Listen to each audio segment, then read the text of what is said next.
Bu. Bukan. Kau di Borong kah tinggal? Kau di Borong ini? Di Tanete, Bu. Kau di Tanete ini? Iya, Bu.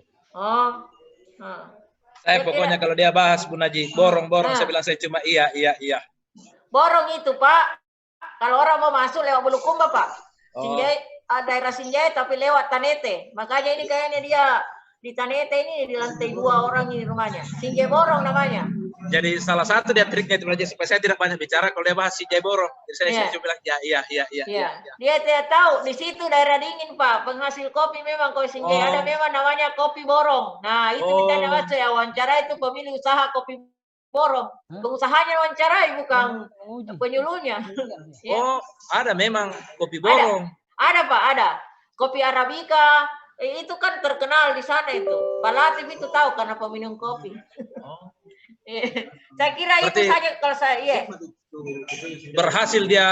Berhasil dia karena dia tidak ketahuan bahwa berbohong karena betul ada namanya kopi Borong. Ada Pak, ada. Seandainya tidak langsung saya pending ini Bu Naji. Karena dia ini kan dia ini veteran perang. Iya, selalu bilang ini. Lama yang pernah saya lihat hilang 1 tahun atau pulang ini berkebun kopi. Iya. Gampang ini dilacak, Pak. Kalau orang Borong itu gampang saya kulacak. Di mana kembali itu. Ya.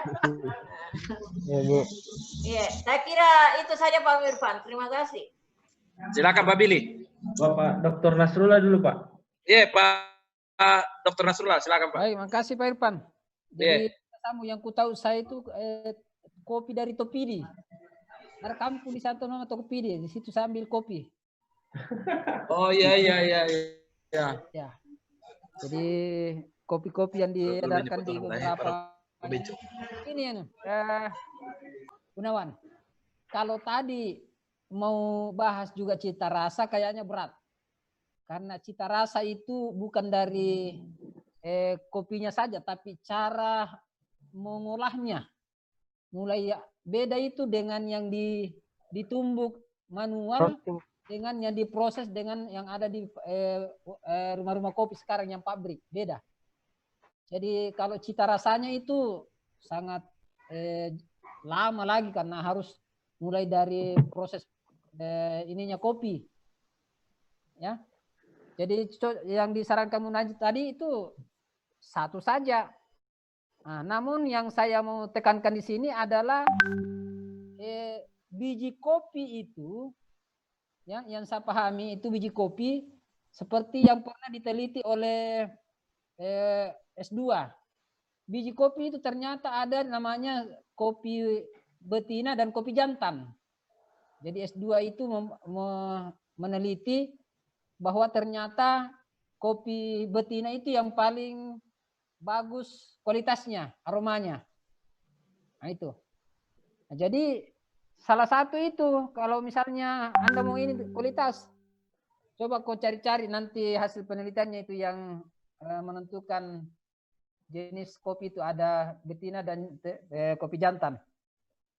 Nah, ada lagi yang tadi saya lihat di tulisanmu itu ada perbandingan misalnya satu biji satu apa itu yang rusak itu gimana caranya? Yang di mananya Pak? Kita baca ini. Coba tampilkan ke di ini di apa namanya di slide-mu dulu yang ini karena saya sempat lagi lihat ini. Tapi saya pernah baca tadi bab 2 kalau tidak salah. Yang ada tabel-tabel termasuk tadi kadar air sambungannya ke bawah. Nah, Word-nya Pak. Di Word-nya. Oh iya Pak ya Pak. Word 2 ini. Yang di Word. Desktop dulu share sini.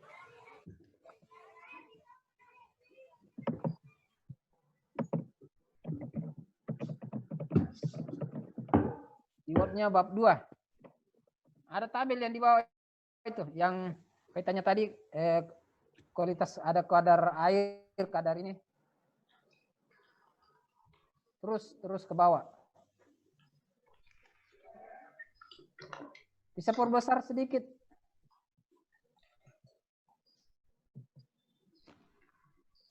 Di atas kayaknya. Lagi di atas.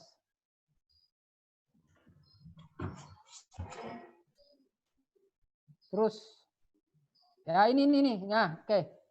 Coba Pak, itu enggak, sudah lewat. Ini Pak. Yang di bawahnya. Harta di bawahnya. Ini Ya, jenis cacat. ini. Lewat ya mulai nomor 1. Nah, di situ kecil sekali kelihatan di monitorku ini. Jadi di situ menurut standar. Jadi kalau berjenis apa itu lokal 1 biji, nilai cacat 1. Berarti 1 biji cacat.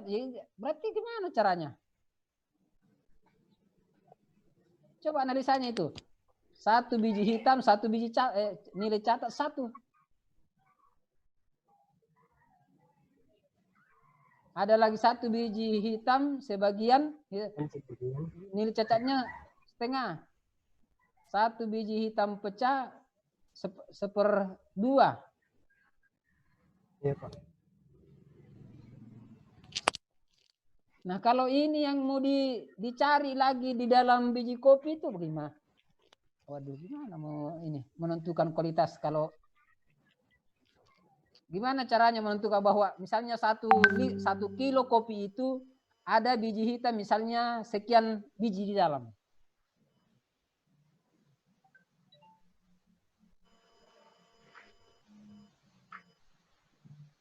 Coba jelaskan ini dulu, Bro. Ini tabel yang kau munculkan ini tadi.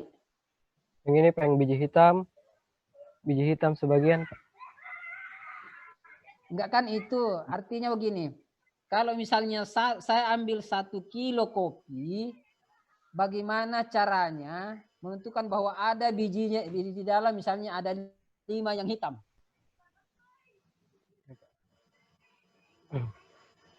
Sama tadi yang disampaikan Munaji, kalau dibilang kadar air, itu kan pakai alat. Harus pakai alat untuk mengukurnya.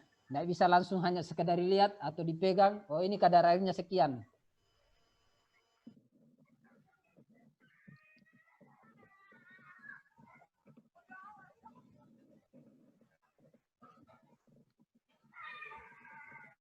Coba jelaskan di sini yang ini, yang tabel ini yang kumasuk ini, yang ada 1 biji hitam. 1 biji hitam sebagian. Angka-angkanya itu. Itu Oh, lagi iya, yang Pak. tadi sampai di bawah sepersekian. Ini kan yang menentukan standar kualitasnya. Iya Pak. Jadi kalau misalnya. Jadi ini ada keterangannya Pak. Hah? Ini jika nilai cacat dihitung dari contoh uji seberat 300 gram, jika 1 biji kopi mempunyai lebih dari 1 nilai cacat, maka penentuan nilai cacat tersebut didasarkan pada nilai cacat terbesar. Oke, ini yang mengetahui bahwa dari 300 gram tadi itu, Iya Pak. gimana caranya misalnya kita bisa tahu bahwa ini ada 1 yang hitam, ini ada 1 yang pecah, ini ada 1 ini. Oh ya, dilakukan sortir Pak, kemudian diakumulasi. Hah? Disortir dulu Pak, jumlah bijinya, kemudian Sortir berapa dulu? banyaknya. Ya Pak, baru diakumulasikan Pak. Kayaknya ini kembali ke manual ini. Harus disortir dulu, jadi diambil 300 gram, lalu dicari ada ndak hitam, ada ndak pecah, ada yang ini. Ya, begitu maksudnya. Iya Pak. Nah sekarang kalau yang di atas, coba yang tabel di atas tadi itu, yang di atasnya lagi.